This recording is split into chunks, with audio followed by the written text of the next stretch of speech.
Okay, so here it is. This is the iPhone 18 Pro, and this is the folding iPhone Ultra. There is really little left to the imagination these days. These phones leak like crazy. They just leaked on the dark web, and Apple's really not happy about it, but we kind of know what all the surprises are gonna be. We have our best look yet at the iPhones for this fall. But hold on a second, there might be one final surprise we don't know about, with a special one more thing. A really innovative, totally unique iPhone that might just be the iPhone you actually want and the one you actually want to wait for. Let me try to break down some of these wild latest leaks on the iPhones for this year, because things just got a little weird and a little complicated. Okay, first, let me kind of give you kind of the roadmap for the year, because Apple's kind of doing this weird split launch and this new strategy. So let me kind of break down how things are gonna go this year. So in the fall, we're gonna see the release of these iPhones, the 18 Pro, the 18 Pro Max, and the iPhone Fold, which will likely be called the iPhone Ultra. Then next year, now into 2027, early in the spring, we could see a wide array of iPhones launch. So this would include the base iPhone 18, the iPhone Air version 2, the iPhone 18e, and then in the fall of 2027, so like more than a year from now, we're hearing about one of the most exciting things Apple has ever done. That is basically the iPhone Apple's always wanted to make in the form of this special edition 20th anniversary iPhone. In fact, for a lot of you guys out there, you might just want to totally disregard the 18 Pro because it's more of the same. You might not want to spend stupid money on the iPhone Ultra because that folding phone is not going to be cheap. Instead, you might just want this iPhone XX, or whatever Apple calls it, because this is going to be the one with the totally new design. It's going to have some bespoke silicon and some special features that might just make it totally worth the wait. This might actually be the most exciting iPhone we see from Apple over the next 12 months. And according to the rumors we got right now, does look pretty cool. And I don't mean to talk bad about the phones coming this year, call the 18 Pros boring or anything, but in all honesty, based off of all the evidence we have, and there's a lot of it, it's gonna be more of the same. Basically, here's what you need to know as the highlight reel. The special color for this year is gonna go from a cosmic orange to like this dark cherry, kind of this burgundy red color.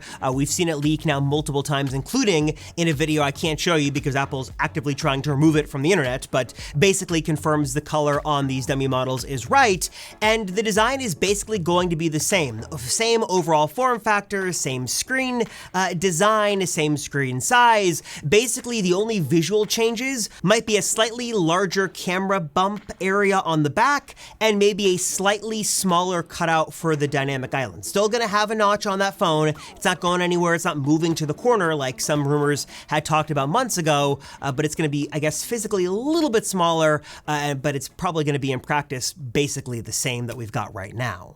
So with that being said, you might be asking, well, why should you upgrade? If you've got a phone right now and you're waiting for the fall, what makes the 18 Pro actually worth it? Basically, the 18 Pro series is going to be really contingent on the camera. And if you really care about the camera, there will probably be some notable upgrades this year. Mainly, it's gonna be an actual aperture system on the main camera, so it can actually physically control the light coming in to that sensor, which should give you some more natural bokeh and better control over the lighting and the depth of field. And then also we're expecting the usual silicon upgrades, the new Apple cell modem, and then likely the biggest quality of life difference will be in the battery size. In fact, I've got a 17 Pro launch phone. I'm just curious, battery health right now, I'll screenshot this. I am sitting at a 95%, and I've charged a total of 294 times. Curious, for those of you who also have a launch day phone, or really just in general, what's your battery health sitting at these days? Are you feeling the itch to upgrade? Is battery life as good as it used to be when you took it out of the box? Just let me know your battery health down below. And then moving on to the iPhone Ultra, or the iPhone Fold, the real story here is that it's like the most unique form factor of an iPhone we've basically ever seen. It's gonna have a smaller screen on the outside, opens up to be roughly the size of an iPad mini when to open up on the inside, and you are making some concessions here for this form factor. Besides the price, which will likely be well north of $2,000 bucks, you're looking at Touch ID instead of Face ID.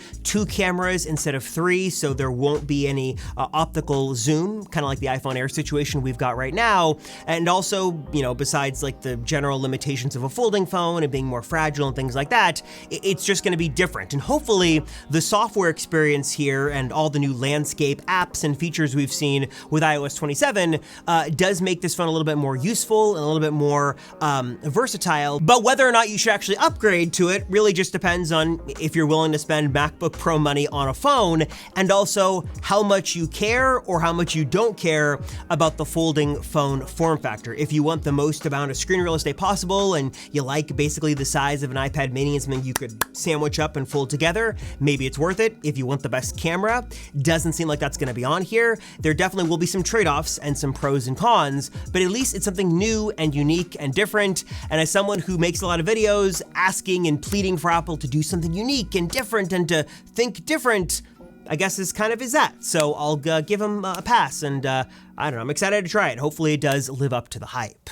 But then beyond that, there is another iPhone that might just be way more exciting. And I think for a lot of people who don't want a folding phone, they just don't want that form factor, but they want something totally new and unique and different from Apple, that just might be this. It's the 20th anniversary iPhone, because 2027, believe it or not, will be 20 years since the original iPhone debuted. What we're hearing right now is this thing is set to be really all screen. It's gonna have not just edge-to-edge glass, but almost a curved glass, almost like kind of a waterfall effect of what we had with some of the curved screens from Samsung and others back in the day. Looks like that could be coming back for this phone.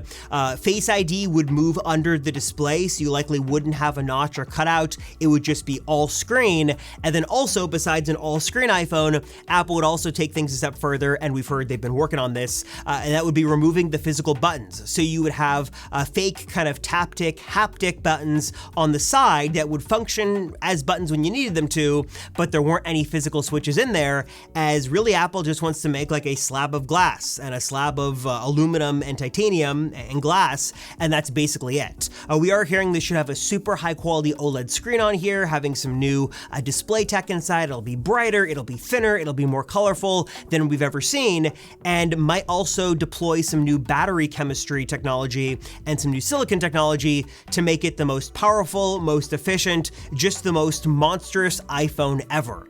We still don't know about price, we don't know about, final specs or things like that, but we do know that it seems like this is going to take the place of the traditional Pros. So instead of an iPhone 19 Pro and Pro Max, it would be this. And if you're not a fan of the foldable and you want something new from Apple, this might just be it. And this would be the iPhone that you'd actually want to wait for. Hopefully there's a lot of cool stuff happening this fall, and as we get closer and we learn more, I'll let you guys know. But again, these phones have leaked so much in so many different ways. I have a high degree of confidence that what you see on screen is what we're going to get in just a few short months. So curious to know your thoughts down below, your thoughts on the iPhone Ultra, on the iPhone Anniversary Edition. Are you gonna buy this year? Are you gonna skip it? Are you gonna wait? Are you gonna go with the Fold? Drop a comment down below, let me know your thoughts. Appreciate you guys, as always. Thank you so much for watching. I'm Robert Rosenfeld. I'll see you guys in the next one.